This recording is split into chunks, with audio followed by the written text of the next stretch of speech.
ఇటీవల జరిగిన ఎన్నికల్లో చిత్తుగా ఓడిపోయిన జగన్ సంచలన నిర్ణయాలు తీసుకుంటున్నారా? పార్టీ ఓటమికి కారణమైన వాళ్ళపై వేటు వేయబోతున్నారా? షాడో సీఎం గా పనిచేసిన సజ్జల వేటు పడబోతుందా అంటే అవుననే సమాధానం వినిపిస్తుంది.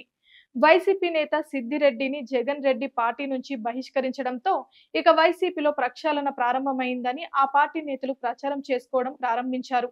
కానీ సిద్ధారెడ్డి విషయంలో ఏదో పంపకాల తేడా వచ్చిందని పార్టీ నుంచి గెంటేశారు తప్ప రాజకీయ కారణాలు కాదని ఎక్కువ మంది అనుమానిస్తున్నారు. ఎందుకంటే సమస్యను కుకట్ వేలతో పెకిలించాలని ఎవరైనా అనుకుంటారు, కానీ ఒక్కొక్క మొక్కను తుంచేయాలని ఎవరూ అనుకోరు. ఇక్కడ వైసీపీకి అసలు సమస్య సజ్జల రామకృష్ణారెడ్డే.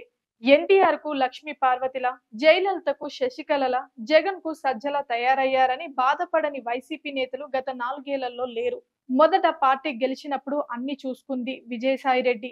మెల్లగా సజ్జల రామకృష్ణారెడ్డి సలహాదారుగా కీలక స్థానంలోకి వచ్చి జగన్ కు ఏమీ తెలియదని తానే పాలన చేస్తున్నట్లుగా వ్యవహరించారు.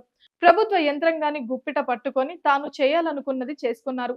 ఈ క్రమంలో పార్టీకి జరుగుతున్న నష్టాన్ని ఆయన పట్టించుకోలేదు. విపక్ష నేతలపై దాడులు, బూతులకు కుట్రదారులు సజ్జలే. ఆ విషయం అందరికీ తెలుసు. ఓ టీంను పెట్టుకొని బూతులు, స్క్రిప్ట్లు రాయించడం, దాడులకు పిచ్చి ప్లాన్లు వేయడం వంటివి చేశారు. చివరికి పార్టీ నేతలకు జగన్ దర్శనం లేకుండా చేశాడు. ఇలాంటివి చెప్పుకుంటూ పోతే చాంతడవుతుంది. చివరికి పార్టీకి బలమైన సోషల్ మీడియాను కొడుకు చేతిలో పెట్టి సర్వనాశనం చేసి బూతులు తిట్టడమే పాలసీ అన్నట్లుగా మార్చారు. ఆయనపై పార్టీ క్యాడర్ తీవ్ర అసంతృప్తిలో ఉంది. జగన్ ఓటమికి ఎవరైనా ప్రధాన కారణం అంటే అది ఖచ్చితంగా సజ్జలనేనని వైసీపీలో ఏకగ్రీవంగా వినిపించే మాటే. సజ్జలకు పార్టీతో సంబంధం లేదు, ఆయన సలహాదారు మాత్రమే. కానీ మెల్లగా పార్టీలో ప్రధాన కార్యదర్శిగా మారారు. ఇప్పుడు ఆయనను పూర్తిగా పార్టీ నుంచి తప్పించేసి మళ్లీ సాక్షిగా పంపాలన్న డిమాండ్లు అంతర్గతంగా వినిపిస్తున్నాయి.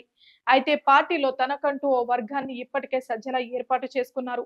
తనకు మద్దతుందని, తనను కాదంటే బీజేపీలోకి వెళ్తానని ఆయన జగన్ ను బెదిరిస్తున్నారేమో, కానీ ఈ చర్యలు తీసుకోలేకపోతున్నారు. సజ్జలతో ప్రారంభించిన ప్రక్షాళన అసలు ప్రక్షాళనే కాదని వైసీపీ నేతలు గుసగుసలాడుకుంటున్నారు. అధికారంలో ఉన్నప్పుడు చేసిన అఘాయిత్యాలు తర్వాత వెంటాడతాయన్న విషయం మరిచి ప్రవర్తిస్తున్నారు. కర్మ వెంటాడుతున్నట్లుగా ఇప్పుడు ఆనాటి అగత్యాలు ఇప్పుడు వెంటాడుతున్నాయి. వైసీపీ హయాంలో టీడీపీ ఆఫీస్ పై దాడి కేసులో ఇప్పటికే లెల్లా అప్పిరెడ్డి, జోగి రమేష్, దేవినేని అవినాష్ పై అభియోగాలున్నాయి. అయితే అరెస్ట్ల భయంతో సదరు నేతలంతా ముందస్తు బెయిల్ కోసం హైకోర్టును ఆశ్రయించారు. దీనిపై విచారణ జరుపుతున్న ఏపీ హైకోర్టు విచారణను ఈ నెల 16 వరకు విచారణను వాయిదా వేసింది. అయితే అప్పటి వరకు ఎలాంటి తదుపరి చర్యలు తీసుకోవద్దని పోలీసులను ఆదేశించింది. దీంతో సజ్జల సహా అందరికీ ఈ నెల 16 వరకు తాత్కాలిక ఊరట లభించినట్లయింది. టీడీపీ ప్రధాన కార్యాలయంపై దాడి కేసులో ఇప్పటి వరకు సజ్జల, ఆల రామకృష్ణారెడ్డిపై ఎలాంటి అభియోగాలు నమోదు కాలేదు. కానీ వీరు కూడా మిగతా వారితో కలిసి ముందస్తు బెయిల్ కోరుతూ హైకోర్టును ఆశ్రయించడం రాజకీయ వర్గాల్లో ఆసక్తిగా మారింది.